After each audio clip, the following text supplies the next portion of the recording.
So this is the rogue.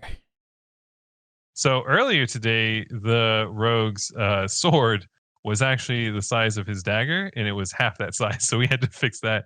But yeah, so this is our. Can you move or disable Oh this is yeah, gonna let me sound let me let me hide the new map stuff. And do you want me to hide? Oh, let me. unless you can just move, Brittany. Yeah, Yeah, because Yeah, we've move me. we've got some sweet icons on there as well. We've got a couple temp ones on there still. But we got some pretty good ones on I'm there gonna as just move. well. I'm gonna just cover the top left because that has no There we relevant go. info. So yeah. So this is the rogue. With his icons, as you can see. Uh, as we kind of pointed out in the post, he's a bit like we wanted to do a pure DPS hero, to have at least one within our 7 heroes. Um, and so we really wanted to kind of like look at some of the things that made DPS heroes fun in the past, as well as having more of a DDA/DD1 feel to them. And so we played around with the idea of like throwing down traps and whatnot, but there's all kinds of like placement stuff that kind of takes you out of the combat. And so we went with the idea of devices. So the way that devices work, for those of you that haven't seen our forum post, is using certain abilities marks targets, and when a target is marked, they will. I don't know which VFX we actually have. If we have We have like all of them. we don't have the new VFX for the marks up yet. But Okay. whenever you use an ability that marks a target, it will have an icon above its head, and then you can activate one of 3 devices. So do we The want way the devices work is they are based off of your defensive stats. So their cooldown, their damage, and the longevity of them is based on various defensive stats, which we're not going to get into the numbers here on stream. Um, so the first ability that you can use is Swift Assault. And so Swift Assault moves your character forward. I forgot what the distance is, but that's fine. Pretty far. Yeah, it's like a good distance. It doesn't scale. Yeah, it can be used in the air as well to help you cover gaps. So speedy. And based on your stats, the range and damage, just like other abilities, well, I guess not range, but the range of it also increases as you get more stats into it. So you can use it on the ground, and it should hit enemies that are above you in the air. And what it does is it will hit every enemy that's within range, but it will mark the 8 closest enemies. We didn't want devices to just like, depending on the size of how many enemies you hit, activating them all at once with the amount of VFX that plays could be crazy. So one was a performance concern, but also we wanted devices to feel very impactful, and we wanted these abilities to be very strong against special enemies as well. So something we covered in the post. So the first is, so you did I've been doing you did Swift Assault. Yeah. The second is Disengage. So Swift Assault gets you in close. It allows you to jump in, use a device, and then you can immediately use Disengage to get out, which will also mark up to 8 targets. It will damage whatever's in range, but it will mark up to 8 targets. And then you can use another device.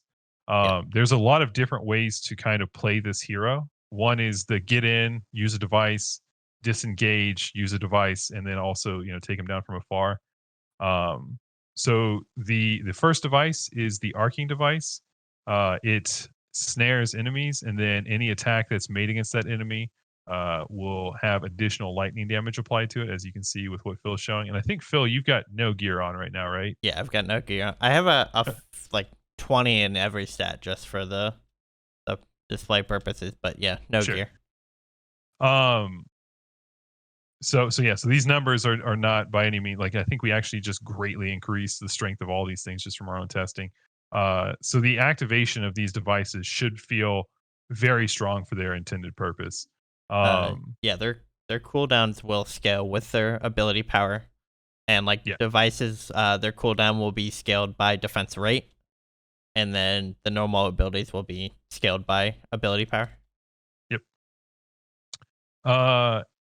So that's the arcing device. So when you use it, you'll see go ahead and use it. You'll see this VFX playing that shows also around their feet. that they are snared and cannot be moved. This does not work on bosses. The additional lightning damage will, but you cannot snare bosses. Mhm. Um, and then the next device is the noxious device. So this is it puts a damage over time effect on enemies, as well as slowing them down. So And again, this is as kind of a you longer effect. yes, this one scales pretty long. The more stats that you put into it, and it's just another like form of CC for enemies to help slow them down as you're also blowing them up. And then similar to that is the napalm device, Mhm. which also puts a dot on enemies. However, that dot is shorter and deals a lot more damage. And then enemies also Okay. take increased damage, I So believe, from all sources. you'll see right now I'm doing like 98, but then when I activate this, it increases the damage, and this will be damage increased for all sources too. So Yeah. like your defenses will do more damage, other players will do more damage. The duration, keep in mind the duration for the devices are all scaled based off defense stats too.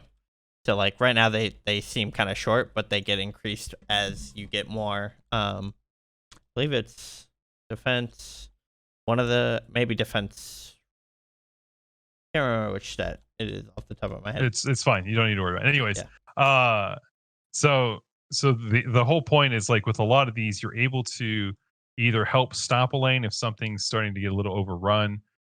You can use ways to enhance the damage of your defenses without actually affecting the defenses and instead putting the debuffs on enemies. This stuff also works like there's a lot of combinations you can do with items and pets specifically. So people might be thinking of some obsidian pet kind of builds with this. There's a ton of stuff that he brings in with how you use the abilities. There's a lot of different tricks with these things, and it starts kind of blending into how his next two abilities work. So his number 4 is stealth. So you go into stealth, and Phil will show you here in a second. There we go. So he activates his stealth, and this is kind of what I was talking about when it came to asking about shadow skins for this character. Stealth has a duration that's also based on I think it's boost, um, and it can last pretty long. The only way to break stealth is either by having the timer go down or by using An swift ability. assault, disengage, or carnage. Your auto attacks, both melee and ranged, uh, while in stealth, apply marks to enemies that you hit. Again, up to 8. So you can enter stealth, apply marks to the enemies that you want to have marked. You can then activate one of your devices, immediately mark another 8 enemies, activate a device. It's a way to just quickly activate devices, either up close where enemies aren't going to be targeting you because you're stealth, or from far away in a safe distance. But from stealth, when you use your abilities, they also change what they do. So once Phil stops burning all his cooldowns here, we can actually show what those are. And the first one that we'll do is going to be uh, stealth with swift assault. Okay. So when you go into stealth and then you activate swift assault, what it does is it throws a single dagger that's empowered quite a bit on its damage, and marks the target for you. The idea is that this is kind of a safe way to deal a lot of damage to a single target and then activate a device. We wanted to make sure that it had a little bit different gameplay than the swift assault. That allowed you to, for instance, mark a boss, deal more damage. Again, if you kind of saw the amount of damage it dealt there compared to what Phil's base damage is, that just And it also scales to some pretty crazy you numbers. also have to keep in mind it scales off weapon damage quite a bit. So Yes. So, and he's using no weapons right now. Um, so that's one of the things you, again, like, you can start to see all the different functionality within this hero and ways that you could trigger, using assault or disengage to mark a target, applying a napalm device, going into stealth, and then using going into stealth and using swift assault to apply a ton of damage. Now the next is using going into stealth, and then using disengage. So it does the same thing where it still marks targets and it still throws you backwards. But what you won't see on target dummies is it also pins enemies to the ground as well. So it's another Yeah. way to tie it into device usage, because when you use devices from stealth, it does not break stealth. So you can use it as a way to, for instance, hey, this lane is starting to get a little rowdy. I want to either slow it with the noxious device, or I want to pin them all with the arcing device. You can do that, and then also disengage out of stealth on them to hold them in place a lot longer. So there's a lot of utility that comes in with a lot of this damage as well. And then we haven't even used this ability yet, but it does the same thing out of stealth, except its range is greatly increased. Is Carnage. So with a lot of heroes, we have at least on the base four, they have a way to augment the damage that they deal, and so Carnage is kind of a similar call to that. You have an ability to enter uh, kind of a focused state to deal a lot of damage with like with blood rage, or sorry, blood boil, with elvish agility, with overcharge, and with hero boost. And so what we wanted to do here was kind of the same thing. Like it's a mana drain that deals a ton of damage, and so using it out of stealth is going to give a great. Like, I don't even remember how high I was hitting with mine.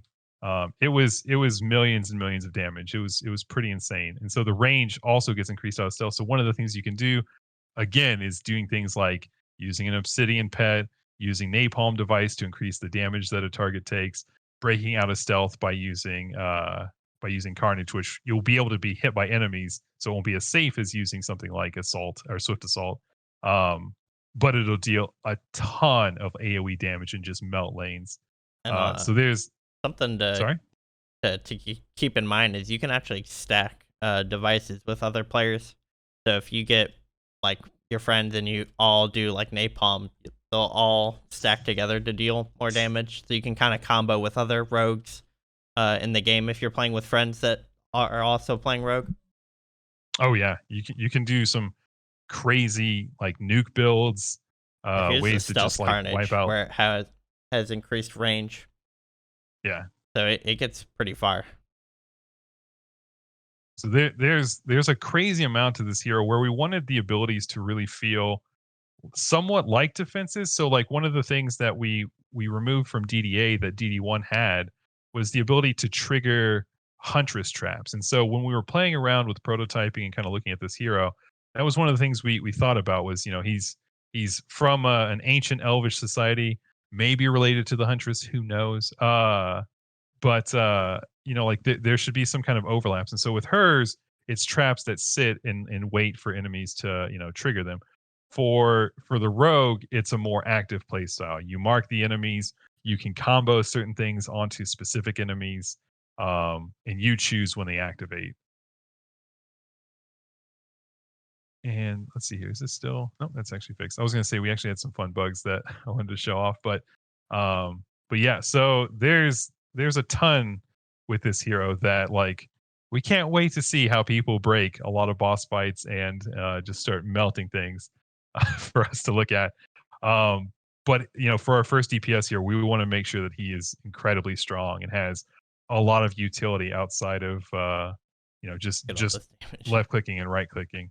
And so with a lot of his movement, it's a lot of fun. I really wish we had co-op going right now for this, but Yeah. like on Deeper Well, for instance, you can use like from corner to corner of the map, you can walk off a ledge, use his double jump, use his swift assault, and use his disengage to get across the map in an insanely fast amount of time. Also one of the things about this hero is the amount of control you have in the air when you jump. I don't know if anyone's kind of yeah. caught on to that yet. Phil has a VFX bug on him right now that we've actually got fixed. But yeah, where the stealth shadow stays on you. There we go. That's at least one of them we got to show live. Yeah, you can like really control your air movement and kind of like go forward and then decide to go back, and then you can disengage midair. You can kind of do a whole bunch of like kind of parkour-y stuff. Oh yeah, go to the inventory, Phil. The weapon that he holds in his main hand is a little off right now. But yeah, he's a little bit of an edgelord, but he looks kind of badass, maybe. Cape. Oh, and you know what we does. also He looks badass. Yeah, Brit's in like she's not really in the way. No, not at all. Actually, it perfectly clips. There we go. But yeah, he's juice bags. He's the best looking character model in the game yet. Is what I'll say to that one. Anyways, he's definitely one of the favorites. Though the warden's pretty good. So yeah. Also, we don't have the sound effects in just yet. But just because Mason called him my boy, Mason is actually he did the voiceover for this character. It's cool. pitched quite a bit, but all the screams and grunts and stuff, that's Mason. But yeah, the other thing, and I don't know if anyone's asked this because I've been paying attention to chat because I have to literally bounce between 3 screens right now. Yeah. Get more monitors. So I do have 3, but it's just my head can only look in so many directions. So the left click is the melee attack. Yeah. You just go up and hit something with melee attack. Anything. Just go to any mob. Okay. There we go. Okay. And then back up, and the right click is the ranged attack. Mm-hmm. Now we can now class. Is there anything you're noticing about his ranged attack that's different than anything you've seen with any character that would be the Huntress or Eevee? Look at that. No ammo. Correct. No ammo. So the rogue, his ranged attacks, it's left-handed. You know what? That's actually fair. He is left-handed with his ranged attacks. That's actually the big feature. 10 out of 10. So yeah. So the rogue's ranged attacks don't use any kind of ammo or reloading, and that feels really good.